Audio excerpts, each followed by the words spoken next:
Gil, how are you? Very well. How are you, Michael? Fantastic. And where in the world are you calling in from? Yeah, I'm calling from Boston, Massachusetts. Okay, beautiful.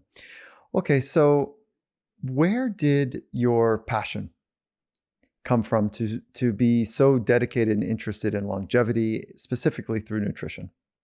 Yeah, so it's coming from a very young age. I was fascinated by the longevity and basically in the problem that why do we die? And the reason for that is a relative of mine passed away when I was 12. And instead of being sad about her, I was sad about myself because I realized that I won't live forever.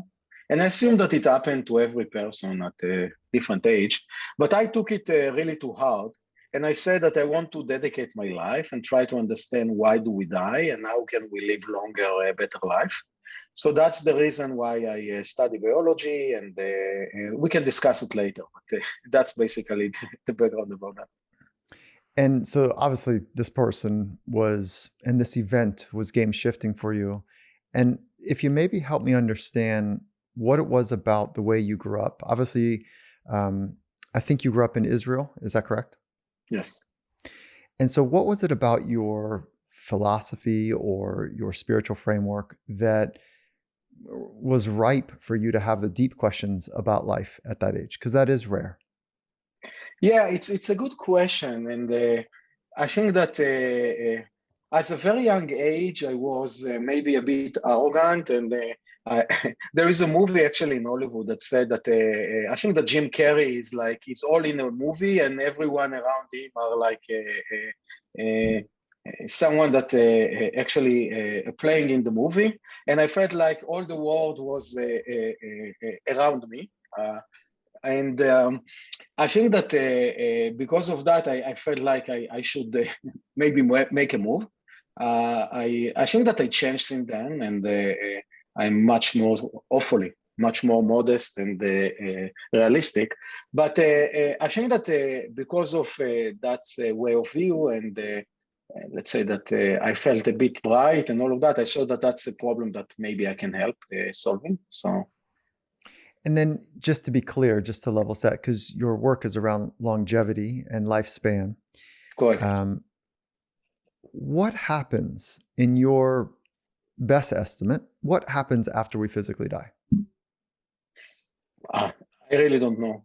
It's a good question. I never thought about that.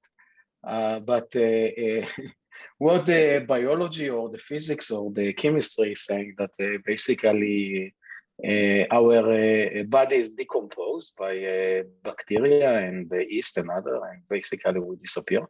So that's the scientific explanation.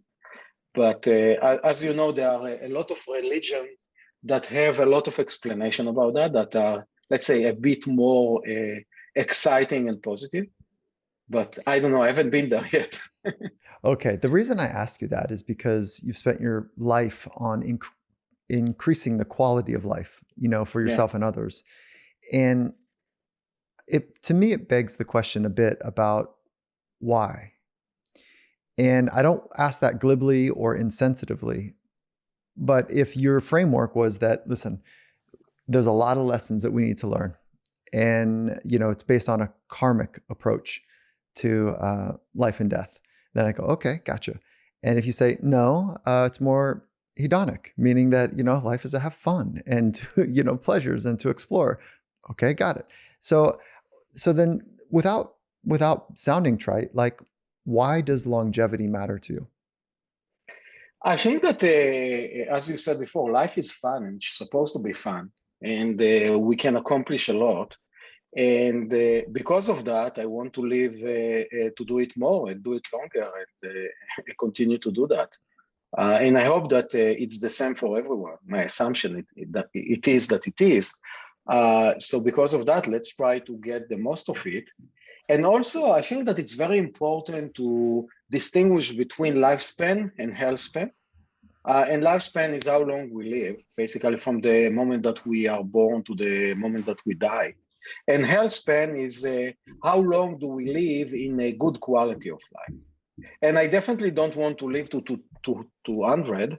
But in the last 120 years, to be connected to tubes and lie on a bed, that's not a health span, that's lifespan. So I think that it's very important to have a longer, healthier lifespan, and lifespan with a good health span. Okay.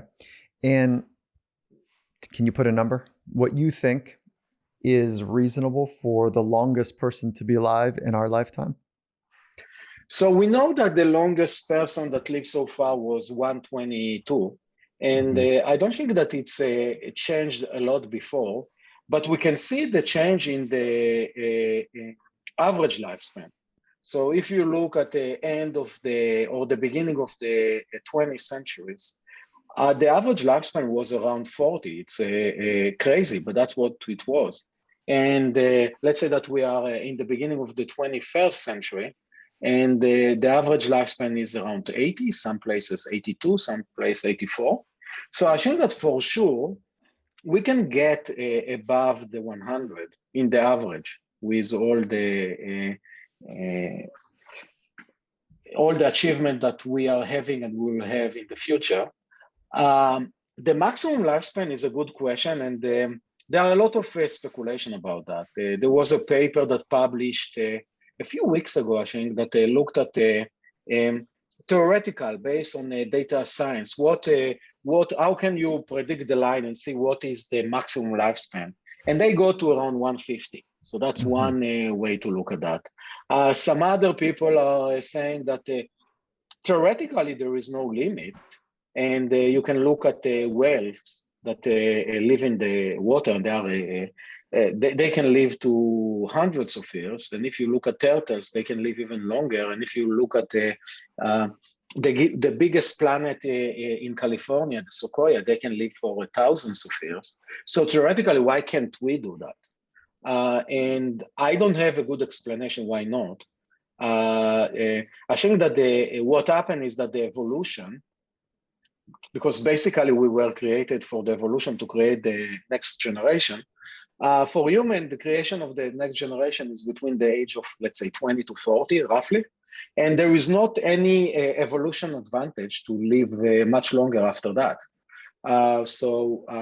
But with time, or if we can expand the evolution somehow and find a good enhancement in the biology, I don't see a reason why can't we live much longer. Yeah, I'm familiar with the 150.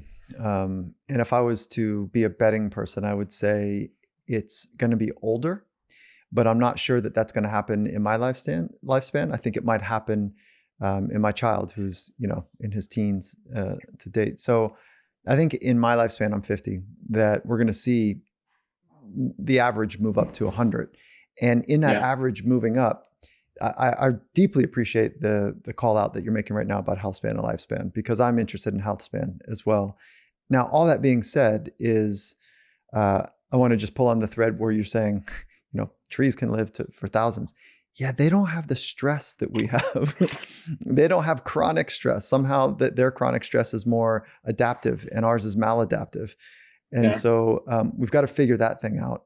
And then there's also this kind of underlying obvious condition that we're working with, where the bright minds in geoscience are not clear, like, when is our planet going to exhaust? And so it's a real concern, obviously, as well. But that's not really for this conversation now, is it? Yeah, it's up to you. I can discuss whatever you like. Yeah, no. So let's get into some really practical ways that we can think about increasing the quality of our life. And I think about micro choices. And so from micro choices, just from that idea, making micro choices towards health, where do you naturally take the conversation? Yeah, I think that I tend to agree with you, because it's not like a one decision. If you look at as simple as what should I eat today? If you look at that decision, we're making around 200 decisions like that, because think about it. What should I eat for breakfast? When should I eat breakfast? what is the amount that I should eat for breakfast, and then you have to talking about snack and lunch and dinner and between that, and so you get to around 200 different micro choices like that, which are pretty important. And if you look about the possibilities, we have around 8,000 different food items that we can eat, and we need to choose between them. Most of us don't choose between more like 20 to 40. So basically, we have a universe like that, and we usually eat the same food every day, which is a completely different topic. But I think that making those micro choices are very important. And we're most of the time making a not educated decision about those micro choices. So basically, we are going to the refrigerator and opening the refrigerator and choosing something and eating it. It's not because it's good for us. It's not because it's good for this situation. It's because we have it, or because, I don't know, you read an article at Mel else that said that it's good for you. So I think that we need some, have more educated decision, and it's very hard, specifically in nutrition. And so if we think about lifespan and health span in particular, and we put a frame on there from inputs and outputs. So health span would be the output, and the micro choices are the inputs. And when you think of all the available inputs, nutrition, is that at the top of your list? And obviously some of the other inputs are movement and supplementation. Maybe you lob that into nutrition along with hydration. But there's also psychology and genetics and. So how much space of the available pie, if there's 100 different variables that we could take a look at, do you place the importance of nutrition? Yeah, it's a very tough question. I think that it's definitely more than 50%, but I don't know exactly what is the exact value, because if you think about it, you have the nutrition, as you said, then you have the movement, or I call it more like exercise, but that's the same, which is also very important.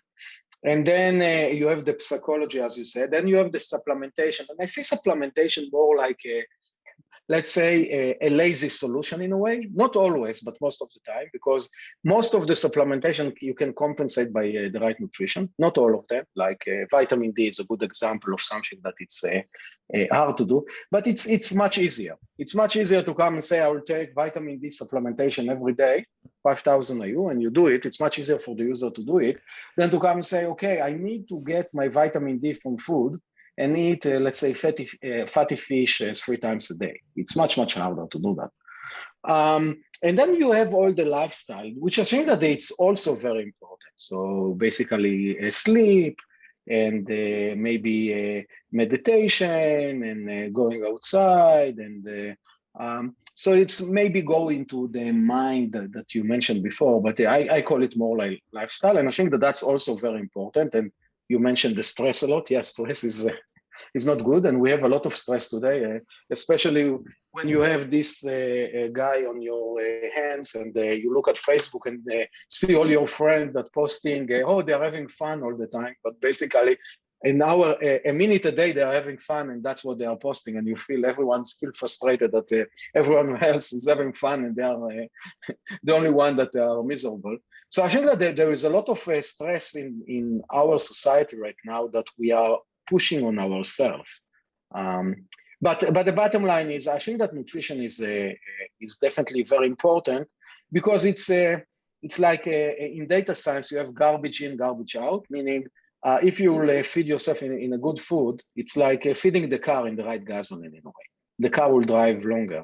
And if you go every day to McDonald's and feed yourself with the food there, the car won't run as long as if you will eat, select, handpick the right food for you every day. So, okay, I want to take a quick little break here to talk about Viore.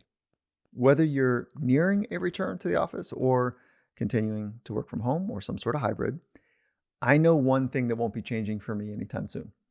That's my affinity for wearing Viore clothing wherever I go. I love what they're doing. And, they make this incredibly soft, comfortable, versatile clothing. And it can be used for just about any activity like running, training, yoga. I use it for all those. It's also great for lounging on the weekends, running errands, the whole thing. They've designed their clothing to work out in, but it doesn't look or feel that way. So whether you're looking for men's or women's gear, they've got you covered. And just as a note, my family loves them. The entire Finding Mastery team loves them. We're all wearing their clothes. And that's not because they've kitted us up. That's because we were going out and spending our money, on this brand. So they have a special offer for us right now. It's 20% off your first purchase. So give yourself some of the most comfortable and versatile clothing on the planet at vioriclothing.com/finding mastery. So you spell it VUORI, vioriclothing.com/finding mastery. Not only will you receive 20% off your first purchase, but enjoy free shipping on any US orders over $75. And you also get free returns. So go to vioriclothing.com/finding mastery and discover the versatility of Viori clothing. And Finding Mastery is also brought to you by Athletic Greens. By now, I hope you've had the chance to try them. They're great. It's my daily go-to. But if you've only recently started listening to the podcast, I hope you know how much that I believe in what they're doing. Their daily green supplement, it is something I use every morning for the last 6+ years. And it's something that is like an insurance policy for me to know that I'm getting in some of the vital nutrients for health. And so Athletic Greens, they continue to obsessively improve their one holistic formula. They've gone through 53 iterations now, and their new product, it's on point. It's lifestyle friendly, whether you eat keto or paleo or vegan or dairy-free or gluten-free, and it all contains less than 1 gram of sugar without compromising on taste. So right now, Athletic Greens is doubling down on supporting your immune system. So they're offering us a free 1-year supply of vitamin D and 5 free individual packs with your first purchase when you punch over to athleticgreens.com/finding mastery. Again, it's athleticgreens.com/finding mastery to get your free year supply of vitamin D and then 5 free individual packs. And now let's jump right back into our conversation. I think that nutrition takes a big chunk of the available resources as well. And I don't have a model. That's why I was asking if you've been playing with the model for inputs to outputs. But I think my experience has been twofold. One is that people are either really dialed in on the value of nutrition and they are well educated on the micro choices, or it feels like a total mystery. And they are eating what they grew up eating, or they're eating what is convenient. And most people want to choose well with nutrition, but there's a deeper need, which is to satiate some other cravings that we have, which is, why sugars feel so good and, salty food and fats and whatever. So like most people want to live healthy. Most, not all. Some people are, absolutely on a destruction path of stress and partying and drinking and drugging and whatever. Okay, all that being said, I'm really interested in the people that are switched on to the value of nutrition, but don't know where to go, don't know how to start. And I know that this is how it led you down the path probably to InsideTracker. So maybe you can just talk a minute about InsideTracker, which in my mind is a way to move the education needle at scale about the value of nutrition.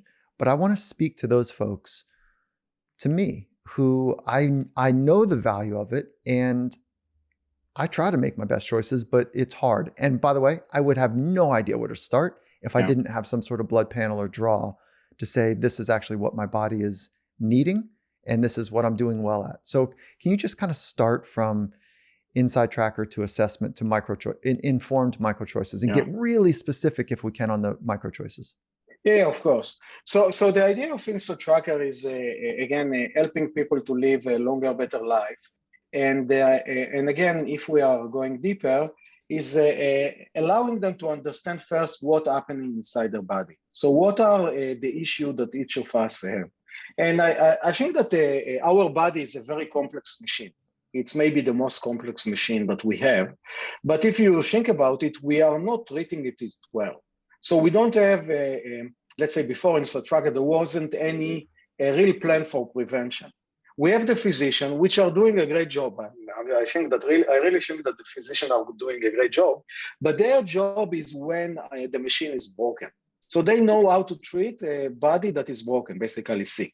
But before that, they don't know what to do with us. And my philosophy is if we will keep ourselves as further away from being sick by optimizing the body, then hopefully we'll live longer, better life because we'll be sick later. And we know there is a lot of data in the literature that show that a lot of the diseases are aging-related diseases. So when you go older, you have better chance, to become sick. And because of that, if we'll delay that, hopefully we'll prevent at least part of those disease and live longer, better life. So what we decided to do is to look inside your body. And we started with blood biomarkers. So currently we are looking at a bit more than 40 blood biomarkers that allow us basically to understand what's happening inside your body. And I like the analogy for the car. So in the car, you have a lot of gauges, amount of fuel, and how full is the battery, and the temperature of the car, and all of that. So then you look at that and you understand the situation of the car. Unfortunately, today we cannot do it with our body. In addition to that, with the car, you take the car to the technician every 5,000 miles or so. The technician plug a computer into the car, know exactly what are the issue of the car, change and replace and fix it, and then the car is good for another 5,000 miles. And research showed that since we incorporate this intervention for cars in the 1980s, the lifespan of the car increased on average from 100,000 miles to 200,000 miles. So the way of thinking that we had is, let's do something similar to human. Now, unfortunately, today you cannot plug a computer into your brain, not yet. At least I don't know about a successful way to do that. So we said, let's plug a needle into our vein and extract a liquid gold called blood. That will show us what's happening inside the body. You have too little vitamin D, too high cholesterol, too high glucose, too little testosterone, too much cortisol, which is the stress hormone, and so on. And then when we know that, then we understand what's happening. And then we can intervene. And the intervention, again, as I said before, in our opinion, should be simple and natural. So mainly food, but also exercise, supplement, and lifestyle changes. So what we have done, we develop an expert system that basically extract data from the peer-reviewed scientific publications. So we have a team of scientists that look at the peer-reviewed scientific publication and try to understand what are the interventions that allow you to increase the vitamin D from level X to level Y, okay? And more specifically, does it work for male or female? Does it work for someone that is young or old? Does it work for someone that is athletic active or a couch potato? And then we have all this data. We structure the data from for the peer-reviewed scientific publication into a database. And then based on the age of the person and the gender, ethnicity, and the athletic activity, and his food preferences, and the blood biomarker that he have, we are trying to find the best intervention for him or her in order to optimize this blood biomarker. Now we are talking about one, but what happens if you have, as I said, we are testing more than 40, then you have infinite possibilities. So what we done, again, we know that, for example, let's say fiber, okay? High fiber can allow you to improve glucose, but also cholesterol. So suddenly, if you have a person that have a high glucose and high cholesterol, an intervention with fiber will, let's say, eat two birds with one stone. So we are trying to find what is the best intervention for a person based on all the issues that he have. Gil, just quickly on the cholesterol bit and related to the fiber, are you looking at 23 markers of cholesterol, or are you looking at the big three?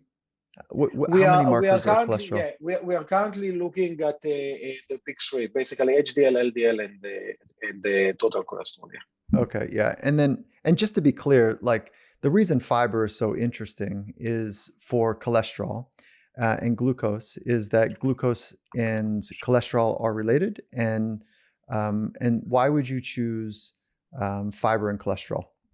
Yeah, because basically the fiber for cholesterol, it's basically attenuate the absorption of the cholesterol, and because of that, allow the body more time to deal with the excess cholesterol. So Okay. that's how Perfect. that's how we understand the science. So basically, we are trying to give the person a holistic view of all of his biomarkers.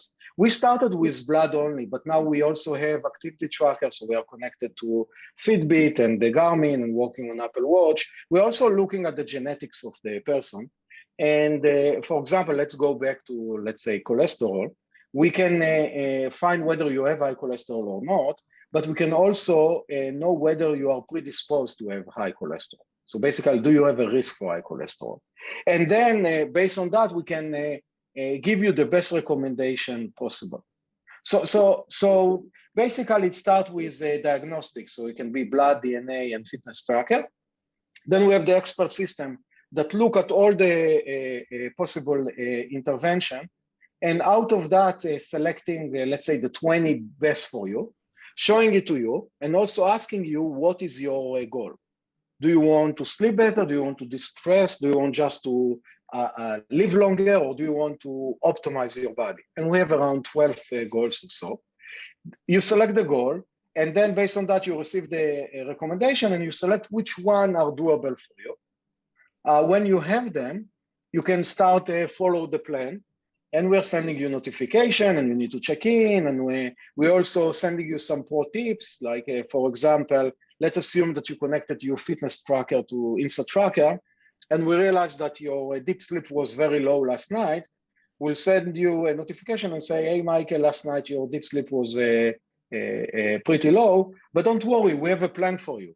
So tonight at 8:35, because you fall asleep at 10:35 on average, do X or do Y. So basically, we're trying to give you a plan that will allow you not only optimize the marker, the blood biomarkers, but also allow you to optimize your physiological markers, such as deep sleep and REM sleep and resting heart rate and so on. Yeah, one of the things I appreciate you guys have done is traditionally nutrition interventions are based on education. And that's good, but it doesn't move to behavioral change easily. Yeah. And so what I've appreciated that you guys have done is you've said, listen, this is about behavioral change. And let's take as many factors as we can, understand the person, and at scale make recommendations. Where I feel like there's a bit of an individuation that's, in your experience. And the reason I wanted to have you on is because of the micro choices. So yes, assessment, you get some data. Now with that data, there's some responsibility. And some people, they get overwhelmed with the data and the responsibility, and they go back to the habits that their parents taught them about nutrition. And some people say, okay, great, I'm in. And then it's still hard. Like I'll tell you what I do. And I don't know if this is of interest to you or for others, but I do tons of blood analysis, maybe 2 or 3 a year, 2 or 3 a year. And then I also, based on that, I will look to change some foods that I eat, but more it's about fine tuning with some supplementation. But the foods, I'm not a good chef. I'm just not good at it. And so I don't have the ability to have a variety of foods other than like kind of putting individual bits of food on my plate, but mashing it all together and making it tasty, like it's a whole different deal. So I'll actually outsource to some kitchens that will deliver. And, based on what I'm looking for, based on the blood work. Now, all this being said, there's a part of me that says, oh my God, this is such a first world problem, or first world luxury that I'm afforded to have this deep knowledge about how my micro choices are affecting my chemistry. And I'm wondering, how do you wrestle with that?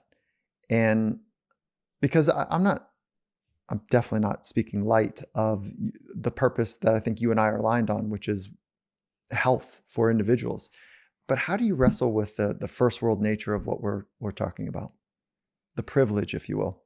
Yeah, no, I understand. I understand the question. So I think that we need to start somewhere.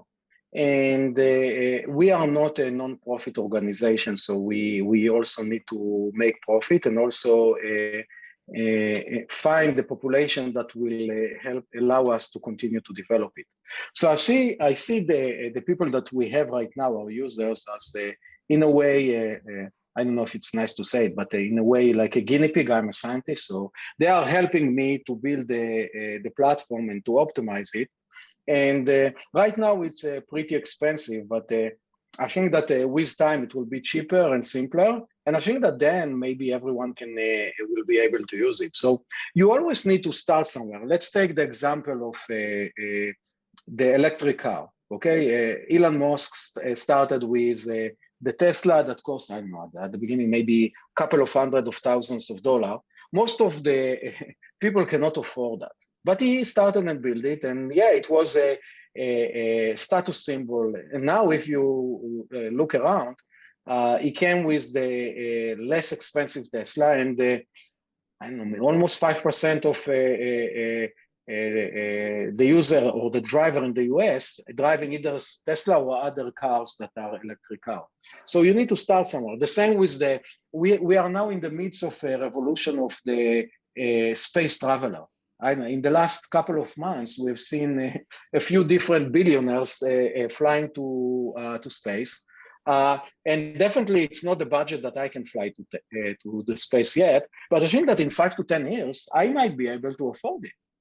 Yeah, very cool. No, I totally get your model here. And then just to be really concrete, what does the assessment cost to get to the actionable plan?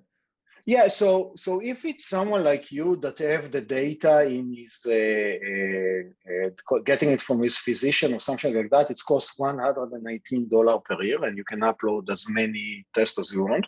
If you don't have it, we can give you a lab slip, and you can go to Quest Diagnostic, and then it's between around $100 to or $150 to around $600. So again, it's not cheap. But if you think about it, a person that go to Starbucks every day and spend between $5 to $10 a day, and just multiply it by months, and don't drink a Starbucks coffee for a month, and you can do it. So I don't think that it's too rich. No, I don't either. And my experience has been that when the high performers that I work with go through an assessment like yours, that the next thing they want to do is have their husband or wife or girlfriend, boyfriend to also take it. So that so the family is on the same page. And so I've seen that play out over and over again. And so, okay, so good. So there's under $1,000 a year would be, the upper limits. It's again, it depends on the person. You said that you are doing the test between 2 to 3 times a year. I'm doing it the same. So in that case, it might be more expensive. But I think that even doing it once a year, it's enough for the beginners. And then it's definitely much less than 1,000 a year. I think that the value that you receive, it's much, much bigger than the cost, because you learn so much about yourself and you can optimize your body. It's like the best present that you can receive. So how do you answer the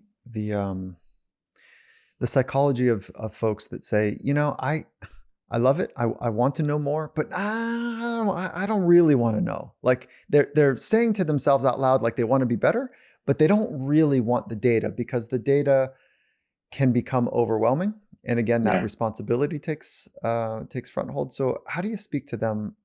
Say, hey, listen, if you're not playing this game, I'm not sure what game you're playing, is kind of how I would answer it. But how do you respond to those folks? Yeah. I think that you should start with the intrigued population. So I think that a person should be an open-minded. And I think that that's the first point. If you are not open-minded and you strongly believe in what you need to do, so don't do InsideTracker, because most likely you will need to change a lot of things.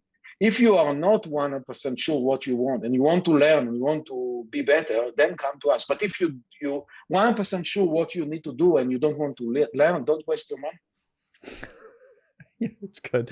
Okay, I'm right there with you. And do you have something that you would, I don't know, ban? If you could ban a handful of things from what people put in their mouth from a nutritional standpoint, what would it be like? Yeah, I think that one thing that it's really bad is all the industrial food that we eat. And again, it's very hard to ban it, but I would say, why do we need to eat everything inside the package that is very highly industrial? And So I think that that's one thing that I wouldn't ban, but I would say to people, eat as less as possible. And then all the sugary drink that we have, which is I call it an empty calorie. So you drink the in the US you have the bottle of you go to McDonald's or any other place and buy half a gallon of Coke, and only that, I don't know, it's like 500 calories and it's really bad for you. So don't drink all of that. Drink water. Water is the best best drink that we have. The fast food, I would say that that's something that we need to be very careful about it.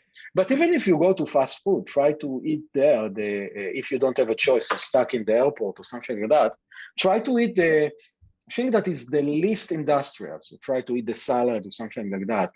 So that's a rule of thumb. But I wouldn't say that we need to ban anything, because we are people and we are okay to make a decision. Even marijuana now is legal in most of the US, and I'm not sure that it's good, but people can, each of us can make his own choice. So on that note, what do you think of alcohol, or what's your position on alcohol from not a philosophical standpoint, but a health standpoint? Scientific. I think that alcohol is not bad. I think that there are some people that react to alcohol badly, and some people that don't react to alcohol badly, and I can elaborate about that. So basically, the risk with alcohol is mainly the damage for the liver, because the alcohol getting into our body, and then the liver detoxified. Some people, it's harder to them, or it's make a bigger toll on their liver. And we can see it by looking at some liver enzymes. So basically a protein that localizes in the liver, and when the liver get damaged, they are leaking into the bloodstream. So there are a few of those: ALT, AST, GGT, and so on. So some people are really sensitive to alcohol. They drink like one drink, and basically they really damage the liver. Other can drink 10 drinks and nothing happen. So I think that it's good for you to know and understand what is the relationship of your body with alcohol. So that's first. And you're speaking from a metabolic standpoint, is that right? Yeah, metabolic. Yeah. And there's also lifestyle. Some people drink one and it's too many. Yeah. 1,000 is not enough, Yeah.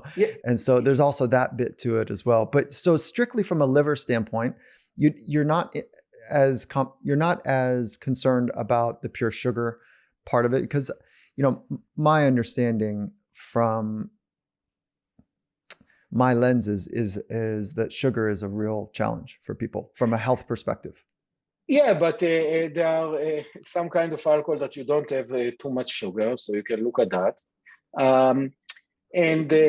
And also, I think that, again, everything you should take in moderation. So I wouldn't recommend anyone to drink, as you said, 1,000. I'm not sure that anyone can drink 1,000 glasses. But let's say 10 glasses, in my opinion, is too high. But if you really like Wait, are you talking about 10 glasses a week? Because I think that's actually the recommendation for men. I'm talking about day. A day, yeah. Day. So on a weekly basis, are you following kind of the newer guidelines? I think it's 1 to 2 glasses a day, 5 days a week or something like that. It's about 10. I think for men. You're saying you're saying, that seems reasonable. No, it seems reasonable. Again, if you really like it. So because we are going back to your point from the beginning about the mind and body. So some people, I'm not like that. I'm Israeli, as you said before. I haven't been grown in an environment that drink a lot of alcohol. I have sometimes 6 months that I haven't drank 1 glass of alcohol, and I'm fine. I don't need it. But there are some people that in order to feel well or open themselves in a social event or something, they need to drink that's okay. You should do it. Just be careful about it. And then also monitor the effect. So the effect on the liver is one effect. But then it's interesting to know what is the effect on your sleep, what is the effect of your resting heart rate. So now with the integration that we have with the activity tracker, we can know exactly what is the effect. Whether when Michael drink alcohol, whether his quality of sleep is going down. Maybe not. Some people, it doesn't affect them at all. Okay, I want to take a quick little break here to talk about Dragon. If there's one item that has pretty much stayed glued to me the last few months, it's been my Dragon sunglasses. And so Dragon is an amazing eyewear company. And I think you're going to love their premium polarized floatable sunglasses. I bet most of you have a story of losing sunglasses while in the water. And I'm chuckling because it's a pain now. Like you go out on a trip and whatever you're doing, and then you bend over and before you know it, your glasses are in the drink. It's happened to me way too many times and it's never fun. And then my original solution was to buy some cheap glasses because I was frustrated, by losing them. But it just doesn't give you that same level of clarity and protection as premium sunglasses do. And so enter the conversation of Dragon. Their premium H2O floatable collection are constructed from a specially formulated injection molded resin with a density that's lower than water. What that does, it allows them to float. I mean, how good is that? So they're designed with a special coating also to ensure that they're resistant to water and dirt and oil and other elements while maintaining their crystal clear view that they're known for. I highly recommend that you take a look at Dragon's full collection. To learn more and get 15% off your purchase, visit dragonalliance.com and use the code FINDINGMASTERY at checkout. So it's Dragon, DRAGON, Dragon, Alliance, ALLIANCE.com with the code FINDINGMASTERY for 15% off. And Finding Mastery is brought to you by Apollo Neuro. So Apollo Neuro is a stress relief wearable that improves your ability's resilience to stress so that you can relax and sleep and focus and recover and just genuinely feel better. I wear it every day, likely 2 times a day. And so you wear it on your wrist or your ankle. And what it does is it delivers this gentle, soothing vibration to train your nervous system to recover and rebalance after stress. So Apollo Neuro actually trains the nervous system to cope with stress better over time. And the more you use it, the research is, the better it works. And the times that I use it is right after I do something that has high intensity, like fitness or whatever I'm doing that, I got to be really switched on for it. And then I also use it prior to sleep. So it's a down regulation strategy where I use it. And again, you don't use it all the time. You put it on and then there's this gentle vibration that down-regulates your nervous system. So if you're interested in learning more, I would definitely listen to the Finding Mastery episode with their founder, Dr. David Rabin. And when you visit apolloneuro.com/finding mastery, you'll get 15% off your purchase.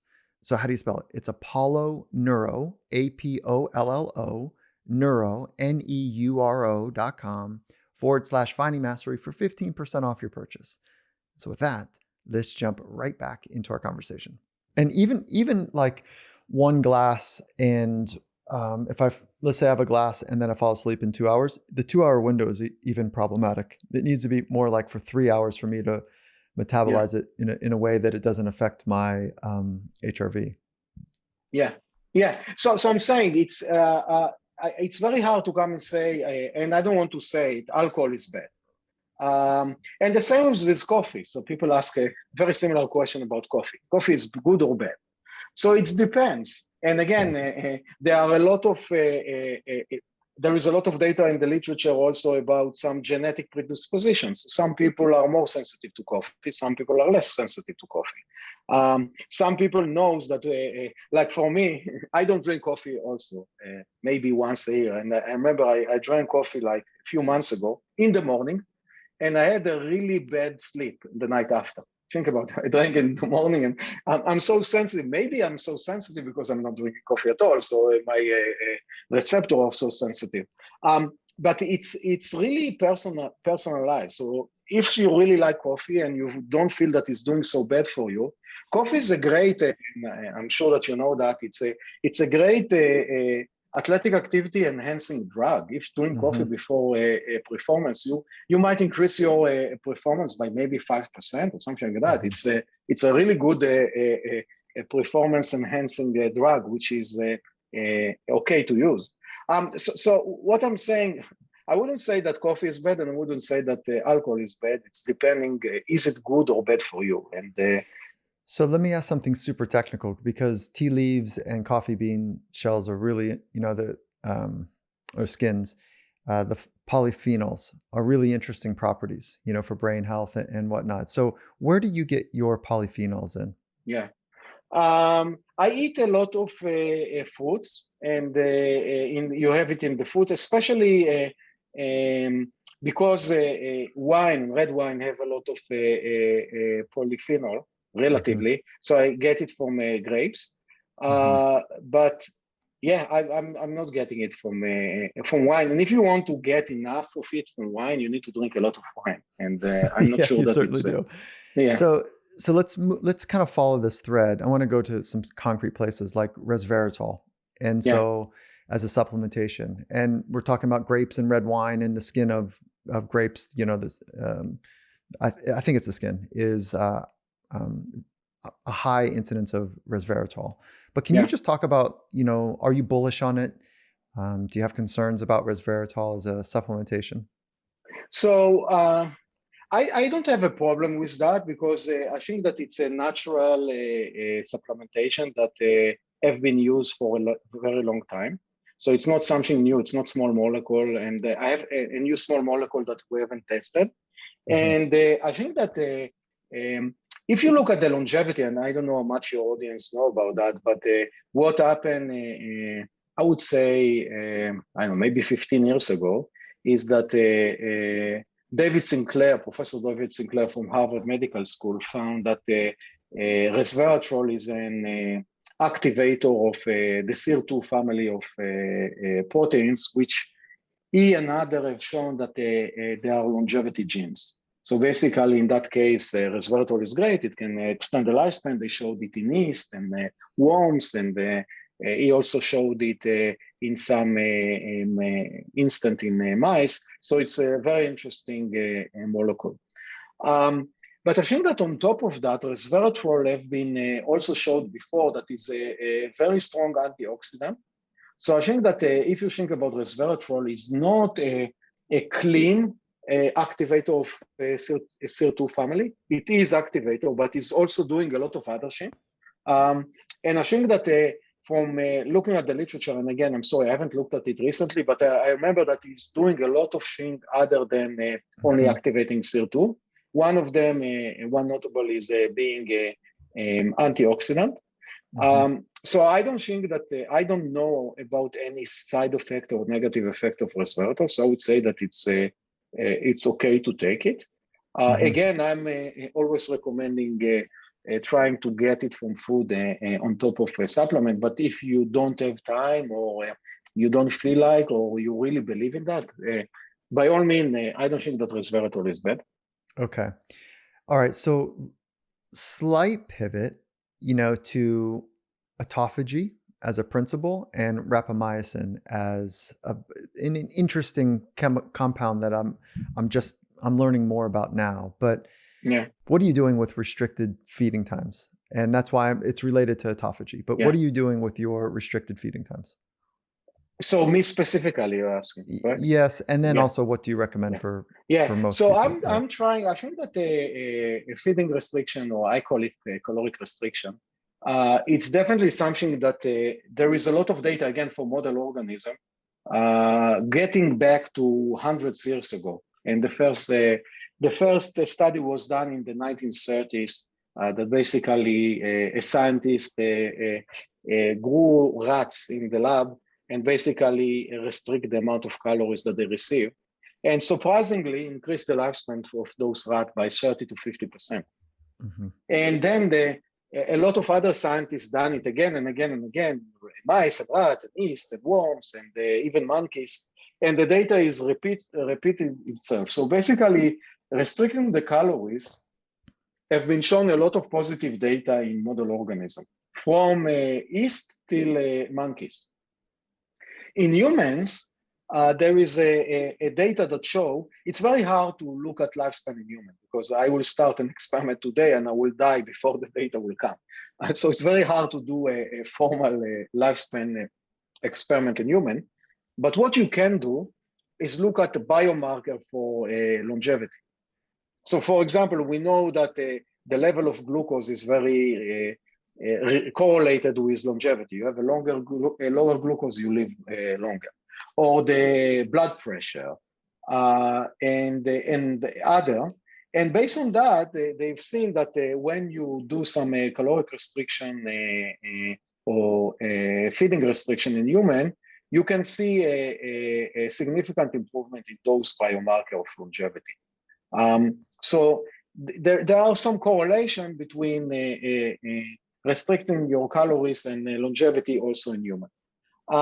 So what I'm doing, I'm trying to restrict my calories, and basically I'm trying to do what it calls 16-8. So 16 hours of fasting and 8 hours of feeding. There is more and more data actually recently that show that it's not only important what is the time that you feed yourself and the time that you restrict yourself, but also when in the day. So it's, for example, it's better to have the feeding time as earlier as possible. It will terminate as early as possible, because if you eat late, it's we know that's not good for your sleep. So there is some data that appear that don't do a feeding between, let's say, 4 p.m. to midnight, but do it, I don't know, start eating at noon, but finish eating at 6 or something like that. So that's what I'm trying to do. I'm trying to have a dinner as early as possible and try to either skip breakfast or have a very late breakfast. That's the way that I'm doing it. And the reason for that is? The reason for that is that first is longevity. And second, there is a data in humans that show that, as I mentioned before, it's good for your metabolic related markers, so the glucose, the lipid, the inflammation markers, definitely the blood pressure. It's also some data, it's not clear cut, show that people that are doing that also tend to be less heavier. And basically, it's a good way to lose weight. But some people are taking it into the extreme, and during the short feeding phase, they are eating a lot. So then you lose this effect. Yeah, for sure. And the reason I was kind of prompting that way is because, you know, the cleansing or the cleaning out process, it gives it a longer chance, the autophageal process, to be able to clean out the system. But that is not of interest. It sounds like maybe to where you naturally go for why restricting food is interesting to you. Yeah. No, it's definitely is, because like again, if you're thinking about ourselves as a machine, having our gut working 24/7 is not good, and allowing it to rest and rejuvenate, it is important. So it's definitely part of it, it's the same with sleep. Why sleep is so important? Because let's say that on average your heart rate at the day is 80, and if you can decrease it to 55, think about how many heartbeats you saved, and allow your heart to beat to have those beats at your 90s or 100s. So it's definitely a part of it. Okay, I love that you're talking about gut, because you know, the prebiotic, probiotic age that we're in is really interesting, and you know, the gut-brain axis and so do you have a way that you recommend people increasing their both their fiber / you know, prebiotic and probiotics? Because I don't know, my panel doesn't look right when I eat fermented food. And so supplementation, and a variety of supplementation, is what has shown the best value or the best return for me. So do you have a recommendation for enhancing the gut biome? Yeah, it's a very good question, and actually we just published a review about that, about specifically about does it make sense for the general population to get tested with a gut microbiome and know what is the what kind of bacteria they have and what is the ratio between them. And our conclusion was that it's not yet, because we don't understand it good enough. It's okay for you to do that, but it's very hard to give you a specific recommendation based on that. What we are doing, we are giving recommendation based on a specific markers. If you have an issue with them, some of the recommendation is to consume a specific a mix of bacteria. And that's again based on peer-reviewed scientific literature. So unfortunately, I don't think that it's very easy right now to give a very personalized recommendation based on a gut microbiome. And if your audience is interested, we can also add the link to that paper on your. Oh, that'd be great. Yeah, I'd like to read it for sure. So, yeah. Okay, that's good. Thank you for that. And then just to kind of rewind back just quickly, do you recommend a restricted calorie or restricted feeding time for athletes? Because I don't, but I wanted to hear your take on it. Yeah. So I would say the following. I don't think that an athlete that, let's say that you going for a long run today, okay, or tomorrow. I wouldn't recommend you to do that on during the caloric restriction phase. So if you are doing it a day on and day off, do it in the day off, the day that you are not exercising. But definitely at the day that if you are exercising more than an hour straight, you should eat. If you are not, then it's okay to do it. That's the way that I see it. And yeah, and so I like to explore it with folks that are in their off season and sometimes on a day off, but most athletes are training 6 days a week, if not 7. You know, some of them are active recovery, but some are high workloads. And now if you could recommend somebody getting good sleep or good nutrition, and this is a reductionist, question here, which is, I know, hard for folks like you and me here. So where do you lean? I would actually start with a good sleep, because the rationale is good nutrition is hard to get, because it's, as I said before, 8,000 different food items, and it's it's not easy. But good sleep, it's much easier to get, because it's one intervention in a way. So I would say start with that, because it's easier to achieve than good nutrition. That's my rationale goal. And then, this is like a party conversation where it's like, okay, if you could only have one type of food for the rest of your life, you're stranded on an island, you could only have one type of food, what would it be? Yeah, that's tough. I think that if you look at a specific population, you can see that, for example, the Eskimos are mostly consuming fish. And they some of them are live longer, so maybe that. But I don't know. It's a tough question that I never thought about it. I thought for sure you would say Mediterranean, a Mediterranean diet. But Mediterranean diet is not food; it's a collection of foods. It's a collection of foods. Yeah. Well, actually, that's where I was going. I wasn't going one food only. Sorry, I was going like Italian food or Mediterranean or like a Japanese cuisine or South American. Yeah. Okay. Yeah, that's easier. So you're saying a specific diet. Yeah. There is a ton of data that show that the Mediterranean diet is one of the superior diet that we have. So I agree with you.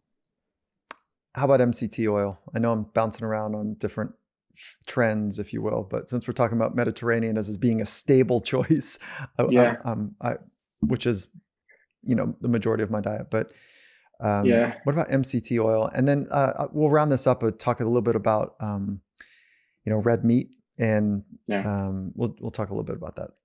Yeah, let's say that I'm not a big fan of that, but I don't want to say more about that. I know that there are some people that recommend it, but I'm not sure that it's something that you need to drink every day. I'm assuming that you're talking about coffee and all of that. And I am. Yeah. It's a little bit of a hot topic. I think there's something interesting there, and for me, it's a way if I am extending, because it doesn't kind of pull me out of ketosis or ketones for the restricted period. That if that's the case, then it extends that 16-hour. Just a little bit easier, and I have some fat in my system for some processing. So I'm just, for disclosure, I'm not eating red meat from a compassion standpoint, but what is your take on red meat for a health perspective, and for people that are not eating red meat like myself, how to maybe solve some of the deficiencies? Yeah, so again, red meat, the advantage of red meat is the amount of iron and the B12. I think that those are the two things that someone that don't eat red meat or don't eat meat at all need to be worried about it and measure. But if you are good with that, I don't think that red meat is the most healthier diet, and also it's not the best for our planet, as you discussed before, because if you look at when you grow a farm animal, they have something that called FCR. It's food conversion ratio, meaning is how much of, let's say that you feed an animal 1 pound of feed, what is the amount that you receive by meat, okay? So if you look at the chicken, it's around 1.5. So basically, you need to feed 1.5 pound of feed to receive 1 pound of chicken meat, okay? For red meat, is more like 6. So basically, you need to feed 6 pounds of feed in order to receive 1 pound of red meat. So I think that from that regard, it's not the best conversion and not the best way to save our planet. But I think that eating red meat is okay. But again, don't eat it every day for sure. Mm-hmm. Yeah, very cool. Thank you. I love what you're trying to solve. And I know we're kind of all over the shop, but we drilled down to some very specific things. And so are there any takeaways that you would want to pass on to our community who, by the way, like our community of listeners are really smart, very ambitious, and they are committed to living well in life, Yeah. both from a high performing standpoint and the most traditional sense of well-being. So are there any last takeaways that you'd like to pass on? Yeah, I think that it's very important for us to understand that we are the most important and sophisticated machine that we have, and we need to take care of ourselves as good as we can, and we need to start doing it as early as possible. And it's the best investment that you will do. So if you have a bit of a time or a bit of a money, always invest it in your body. Because what is the sense to have a retirement at the age of 65? Let's say that you saved a lot of money for retirement if you cannot use it. So again, invest in your body and try to make it as good as possible for as long as possible. Brilliant.